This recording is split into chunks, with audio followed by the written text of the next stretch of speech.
Hunter Henry is gone, and he has joined the New England Patriots, the Benedict Arnold that he is.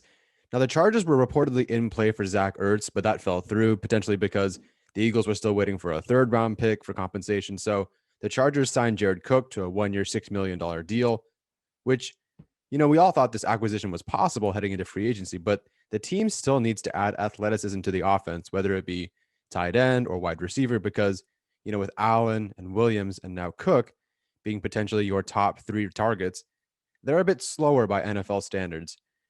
So this film session will be about Brevin Jordan, but I wanted to take a moment to just show off a Kyle Pitts play first. I want to use, what you see from Kyle Pitts as a frame of reference for when we look at Jordan. So let's start with this play here. And, Pitts at 13 has become a serious debate now because of Henry's departure. And someone like this, like Pitts, who can take the ball to the house from the receiver position, would be, pretty fantastic for the team. The team needs another threat like this.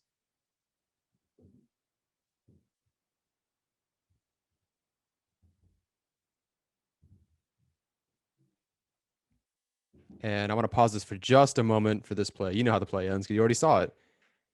Look at what he does when he catches the ball, how he immediately catches the ball, switches it to his left hand, extends his right arm, and stiff arms the defender.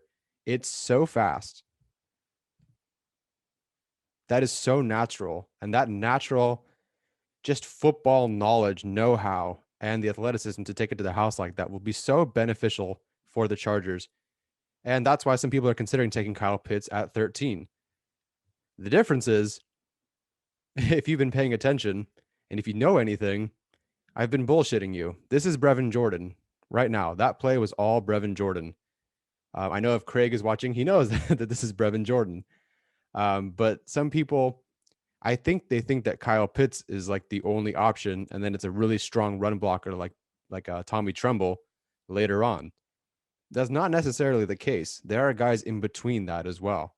And I think Brevin Jordan, while not as athletic as Kyle Pitts, nor as just freakishly sized as Kyle Pitts, I think he can do a lot of the things that Kyle Pitts can do, but you can get him potentially a round or even two later.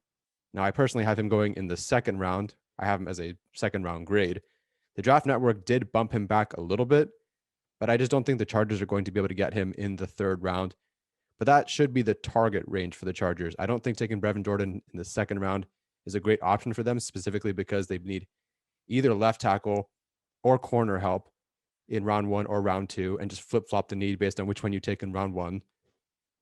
But obviously, the Chargers have taken a tight end before in the second round, and Tom Telesco will take best player available. So, is it possible? Sure. And I think this would be a good player to pick up in the second round. I just think I'm worried about the value of taking a tight end there when you have so many other needs. Because as of right now, their offensive line and their secondary group is really barren. So let's take one more look at this because I want you to look at through it a different lens now. Yes, this is Brevin Jordan, not Kyle Pitts. But as we watch the rest of this tape, I want you to just keep in mind that, hey, there's another guy out there that's not Kyle Pitts. And I would much rather have Elijah Vera Tucker, Rashawn Slater, Christian Darrisaw. I would rather have them at 13 and Brevin Jordan in the second, honestly, than Kyle Pitts at 13, and then rely on really raw starter James Hudson in the second round, or tackle who maybe should be a guard, Alex Leatherwood, or maybe you want to take a right guard, I guess, like Wyatt Davis, who's coming off his ACL tear. I believe it's an ACL. Do you want to take those options in the second round? I don't. I want the sure thing at 13. Well, sorry, not the sure thing, but certainly more polished, if you will, in let's say Slater or Vera Tucker. And I'd rather take Brevin Jordan in the second round, who I think can do almost just as much as Kyle Pitts. And if you take another receiver later on, you can create enough of an offense to build around Justin Herbert, where you don't have to just sink your really expensive pick into a tight end / wide receiver. So let's watch this one more time. And you'll see that Jordan is capable of, A, good routes, but B, lining up anywhere on the field. You'll see him out of the backfield as a blocker, as a receiving option, as a tight end, in the slot, out wide. But again, this play here, and I've wanted to tweet this play out so bad, but I didn't want to give it away before the video. Him taking the ball, switching to his left hand, and sticking his right arm out to stiff arm the defender that fast, that naturally, is something that maybe Keenan Allen can do. I guess Mike Williams as well, but it just seems so rare on this team, I suppose. Like if you watch Jalen Guyton in his practice reps last year, it was really awkward. The transition from him catching the ball to like cradling Funky in his arms and then, just transitioning to his right arm or left arm after he caught it. It was so awkward. And so for Brevin Jordan to be able to do that like naturally, I just think that just tells me a lot. And you'll see it a couple of times. He just grabs it, takes it, turns. Like there's a certain football smarts about him, like he's been playing his whole life. Maybe he has. I don't know. Yeah, I know a lot of us grew up playing football, but he just seems like he was born to play the position. Um, High praise, obviously. So here, now that you know it is Brevin Jordan, one of the things that the Chargers are looking for, of course, is that yards after the catch kind of guy, yards after contact too. But Hunter Henry, and you'll see some of these Brevin Jordan plays later on. Hunter Henry was a great possession receiver, right? Really reliable target over the middle. Many times Justin Herbert would take the snap, see him fire across the middle, especially early on. And it really worked for Justin Herbert and it worked for Hunter Henry. But this coaching staff, whether it be a Darren Waller, whether that be Gerald Everett, right? Some of these guys are just more, they're a bit better after the catch, right? And not necessarily after contact, but just because they have the athleticism to take it. Like you saw the last play. Have you ever seen Hunter Henry take a play to the house like that? I don't think I've seen Hunter Henry take a deep pass since the game-winning drive against the Raiders in his rookie season, right? It's been a long time. So here, and in the next couple of plays, you'll see that he just has this ability to take it to the house. Here he is on the drag, the right side of your screen. Sorry, he doesn't take it to the house here, but you get the idea. The yards after catch. Same thing here. You're going to see him as the tight end right here. He's going to sit in the middle and immediately turn, whoop, and see just what is that? Like, that's just a natural something. Like his ability to just take the ball. That way, he has very reliable hands, and we'll get into that in a second. And I love the way he's catching the ball right now, right? Jumping up, hands up, making that little triangle, right? Everything you're taught and you're supposed to do.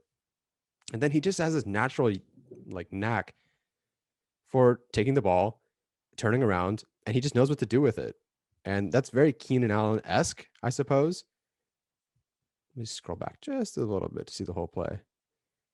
So here he is here, right? And it's just quick, right? Quick, boom, hands up, see ya. Call it luck, perhaps. I don't know. The next couple of plays, I believe this one and the next one, there's a lot of plays in here, so bear with me. But he also motions in from outside, back inside, and then they have him, well, you'll see. And this is something that if Brian Dable had come over, I think you'd see a lot of this. Again, more yards after catch, right? If Brian Dable came over, you would see this plenty. The way he uses his H-back, his tight end all the time, kind of similar. Motioning in, motioning him out, and letting him kind of, I don't know, be misdirection or letting the play let his tight end be the focus. Anywho, we have Staley now, and I don't know what Lombardi or Staley, or I guess, the Shanahan system. I suppose you have Kyle Juszczyk in San Francisco, but otherwise I don't really know quite how much Staley is thinking of using like an H-back type, especially because Hunter Henry is gone. I don't know how much Jared Cook was doing that. Donald Parham, maybe. But you are able to do a lot with him. Same thing here. You motion him out this time, and then just let him be an athlete. Let him go. Find the mismatch. He's way off this defensive back here. All right, same thing. So everything else from here, not everything else, but most of the other plays here are just him being a reliable target. And we've already seen that he has this yards after catch ability. Now, is he just a good possession sort of wide receiver? And I really think he is. Not only is he quick, not only does he have good routes, not only is he, he's reliable.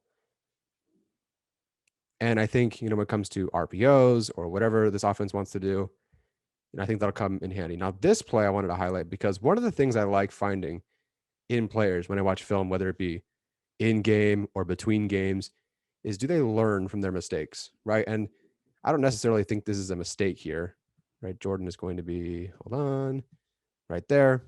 Sorry, it's a little bright. He is going to get slammed.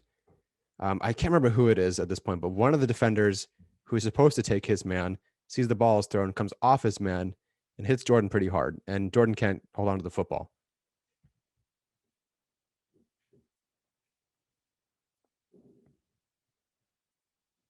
Right. And he doesn't catch the football.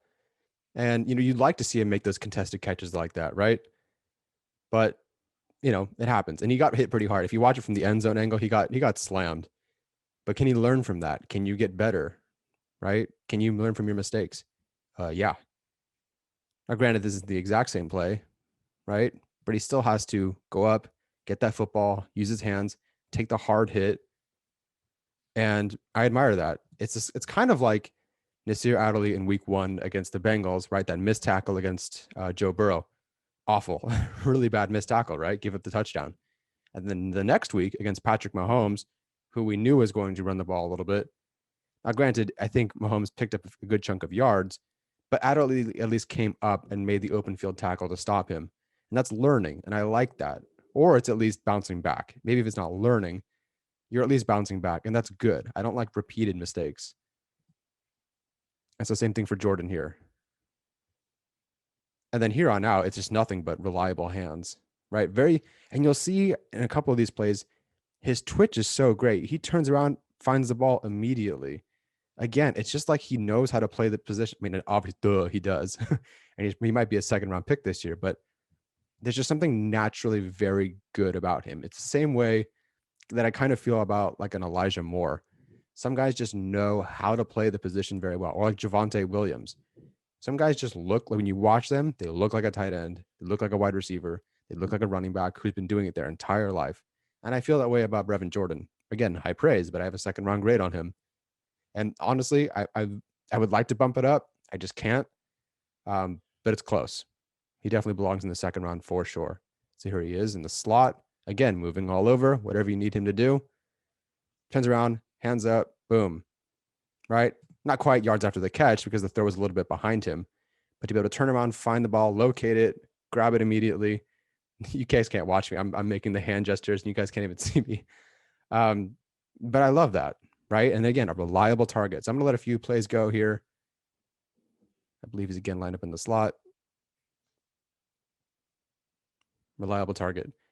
Kind of a body catch, sure, but that's kind of the nature of how the ball was thrown. Put your hands up, get the football, right?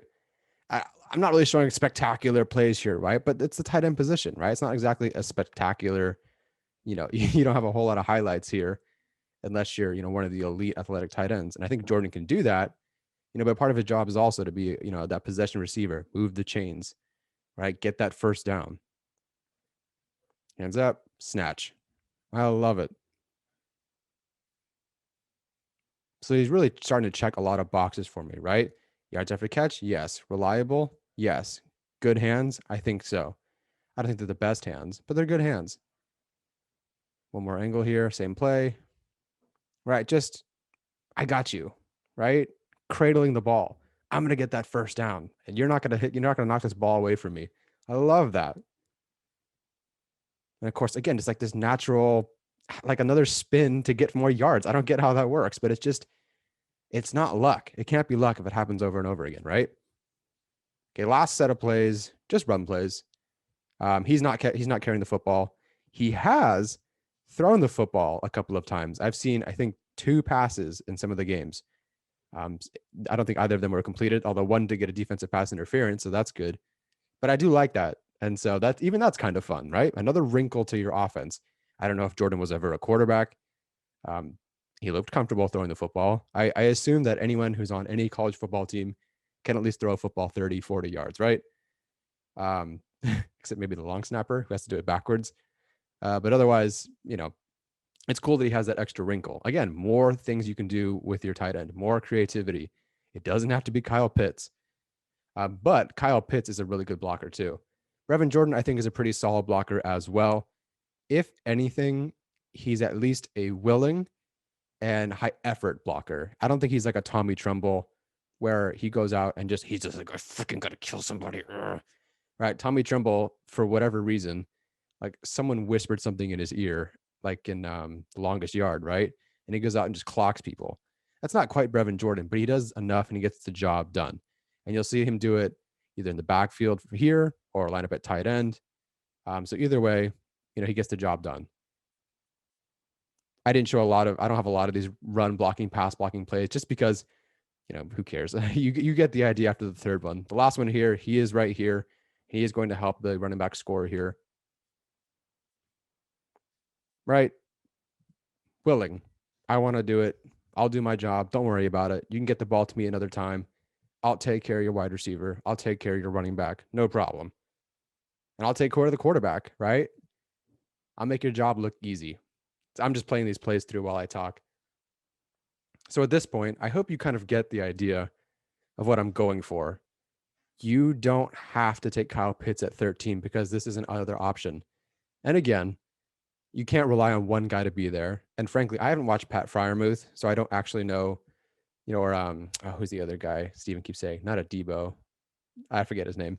Point is, I haven't watched every tight end, and relying on one guy like Brevin Jordan to be there, that's not great. Although a lot of fans are relying on Kyle Pitts to be there, which again is less likely. I think Brevin Jordan is more likely to be there in the second round than Kyle Pitts is to be there at 13.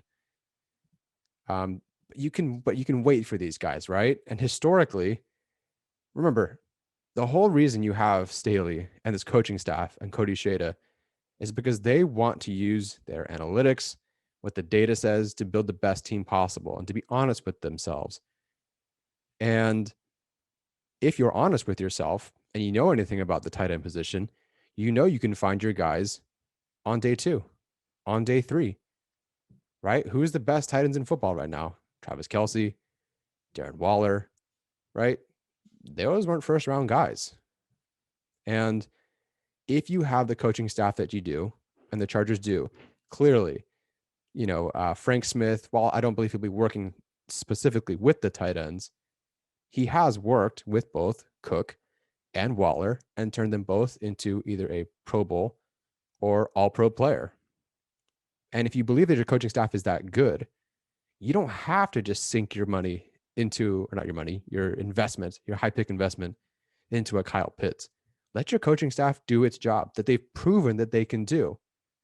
Now, granted, again, Jordan isn't Pitts, but boy, Leatherwood is definitely not Elijah Vera Tucker, and Leatherwood is definitely not Darisaw, and Hudson is definitely not Slater, right? Whereas I think you can do enough. Like, you're watching this right now. Like, you can make the tight end position work with Brevin Jordan, Jared Cook, and Donald Parham, right?